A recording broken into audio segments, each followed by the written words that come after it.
Você não está só nesse processo. Eu sei que a afronta e a opressão tem sido grande nesse processo do teu adversário. Isso mesmo. Mas resista. Resista, permaneça, porque você não está só. A palavra de Deus diz: eu te ajudo, eu te fortaleço, eu te seguro com a minha mão poderosa. Então Deus, a mesma mão que libertou, essa mão poderosa, o povo do Egito, também te libertará dessa situação. E o que é resistir, Lilian? Resistir é permanecer, é ficar na posição, é não fugir. Quando Agar fugiu, Deus disse a ela: volte. E Agar estava sendo maltratada por sua senhora. Mas Agar, por Deus, foi liberta daquela situação. E não só liberta, Deus deu para ela algo grande, deu para ela um poço. Deu para ela liberdade, deu para ela independência. Então, nesse processo, resista. É o que a palavra diz. Resista. Você se submete a Deus, né? A sua vontade. Resiste, fica firme e o diabo vai fugir. Essa situação não prevalecerá sobre você. Não. Porque a palavra diz que irão pelejar contra mim e você, mas que não vão prevalecer. Essa situação não vai te vencer. Essa situação está mexendo com o seu emocional. Essa situação está te fazendo chorar. Essa situação está te fazendo temer. Mas não tenha medo, porque você não está só. Os céus estão posicionados por Deus a teu favor, porque Ele enviará anjo ao teu respeito para te proteger. Porque a palavra diz que aquele, o guarda de Israel, não dorme, nem pisca. Ele não se cansa. E ele trabalha para aquele que nele espera. Então, resista. E eu venho aqui, em nome de Jesus, te ajudar a passar esse tempo de resistência sobre essa situação que foi imposta e que está pressionando você. E nós iremos ver o Salmo 42, onde fala: por que estás abatida, ó minha alma? Por que te perturbas dentro de mim? Espera em Deus, cria expectativa em Deus, minha alma, porque eu ainda o louvarei. Essa situação que eu estou passando é passageira. Então por que você está perturbada? Então você conversa com sua alma nesse processo. Porque nesse processo, onde você pode estar recebendo pressão e afronta maligna, pode ser no ambiente, pode ser uma pessoa. É uma situação que está te deixando triste, te fazendo chorar. É uma injustiça. De repente você está numa empresa onde as pessoas que ali trabalham, ou o próprio chefe, está te tratando mal ou com indiferença. Eu não sei o que o inferno está usando contra a tua vida. De repente é dentro da tua casa, perto e próximo dos teus familiares. De repente é um laudo, é uma doença. E aí você tem chorado dia e noite. E tem passado uma vida se alimentando dessas lágrimas. E aí vem, muitas vezes, o pensamento que está aqui no Salmo: aonde está o teu Deus? Vem soprando nos nossos ouvidos pelo maligno: aonde está o teu Deus? E você chora, você não sabe nem o que está acontecendo, você não tem nem palavras para falar. Tome cuidado nesse momento, A palavra diz aqui no Salmo, por exemplo, um abismo chama outro.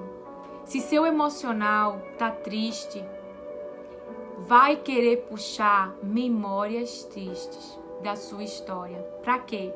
Para você ir mais para baixo. Para você começar a chorar ainda mais e de repente até querer acabar com a tua vida. Mas Lilian, o que eu faço? Aqui no Salmo nos mostra que nós devemos lembrar dos momentos felizes, dos momentos alegres. Tá lá no 42 e o verso 4. Quando, então no momento, num tempo, me lembro disto, dentro de mim derramo minha alma. Pois eu havia ido com a multidão, fui com eles à casa de Deus, com voz de alegria e louvor, com a multidão que festejava. Então, lembre de coisas, de momentos alegres na sua vida. No outro verso diz assim, ó, lá no 6, também diz, ó meu Deus, dentro de minha alma está abatida, sim, está triste. Portanto, está triste. A alma, qual é o estado dessa alma aqui? Está triste. Portanto, lembro-me de ti, desde a terra do Rio Jordão, desde os Hermonitas, desde o pequeno monte. Então, a alma, qual é o estado dessa alma? Triste. Mas, portanto, eu me lembro de ti. Lembre de Deus desde o ventre, os livramentos, as coisas boas que Ele fez por você, que você viu sua mão, que você viu seu toque, que você viu que foi Ele na sua história. Senão nem eu e nem você estaríamos vivos agora, mesmo diante dessa situação que está insuportável, que está te deixando aflita, que está querendo perturbar você, que está fazendo você chorar. Porque é isso que diz aqui a palavra. Minhas lágrimas, no 3, servem-me de alimento, de dia e de noite, enquanto me dizem constantemente, aonde está o teu Deus? Lembra de Jó? Diante daquela situação, ele recebeu um mau conselho. Não foi? Amaldiçoa o teu Deus e morre. As pessoas, muitas vezes, querem ver isso. Ou não é nem pessoas, é os nossos próprios pensamentos que o inimigo fica querendo soprar na nossa mente. Aonde é que está teu Deus que está te deixando passar por isso? Por que ele não resolve logo essa situação? Por que ele não faz justiça com fulano, com ciclano? Por quê? Se ele é tão justo.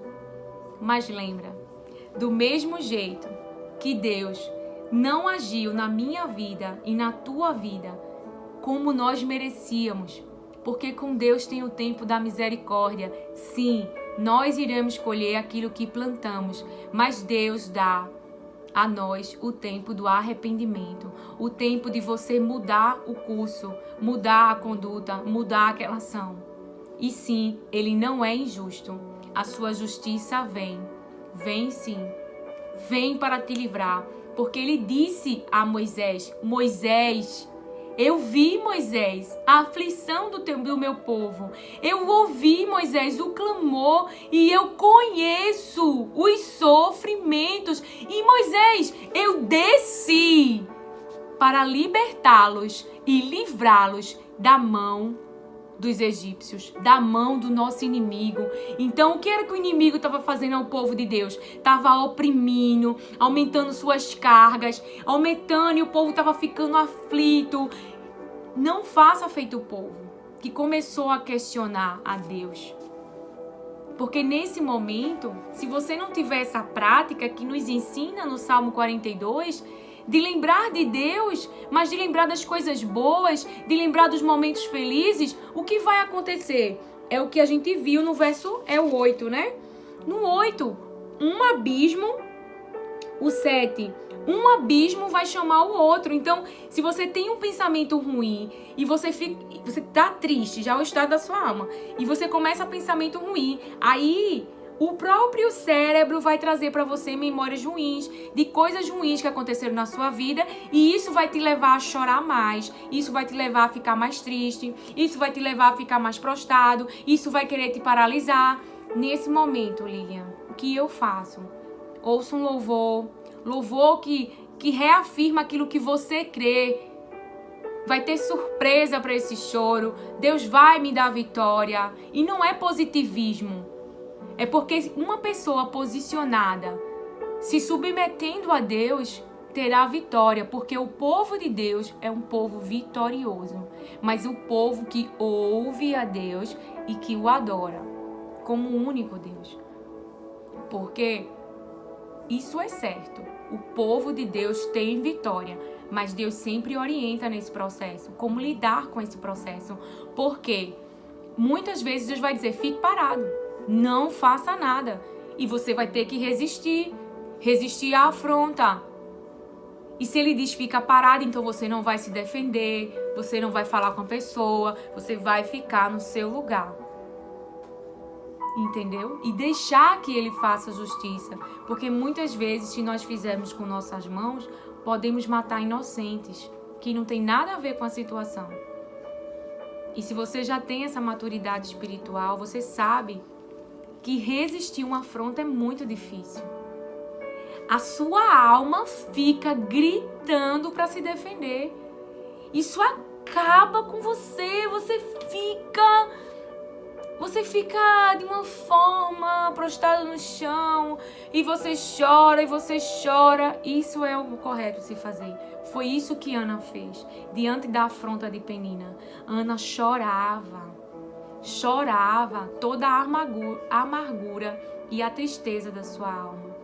Então, diante dessa opressão e dessa afronta, chore na presença de Deus. Ore a Deus e creia que Ele fará alguma coisa. Porque Jó disse, bem sei que o meu Redentor vive e que por fim se levantará. Eu sei que muitas vezes, diante da situação, fica esses pensamentos. Aonde está Deus? Inclusive fala aqui, no 10. Como ferida mortal em meus ossos, meus adversários afrontam-me. Quando todo dia dizem, onde está teu Deus? Mas o que Jó disse diante dessa situação? Nu eu saí do ventre e nu eu vou voltar. Porque você pode ter o maior dinheiro do mundo e até pagar para ser enterrado num cemitério diferenciado. Mas a terra que come o pobre, come também você. Então não é sobre o dinheiro. Nós não temos nada. Por isso que o nosso coração não pode estar apegado. Porque as riquezas têm que ser no céu. Porque lá é uma vida que não vai ter morte. Lá é uma vida que não tem sofrimento. Lá é uma vida onde eu e você desfrutaremos para sempre. Seremos para sempre na casa de Deus. Para isso Ele nos criou. Eu digo que o mundo é o centro de treinamento. Aonde você está sendo preparado para o seu noivo, para Jesus. Uma igreja santa, separada. Então não tenha medo.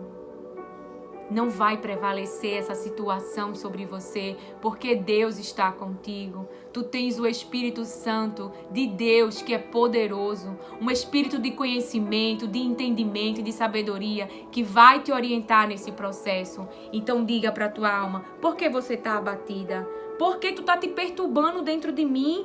Espere em Deus, pois ainda o louvarei.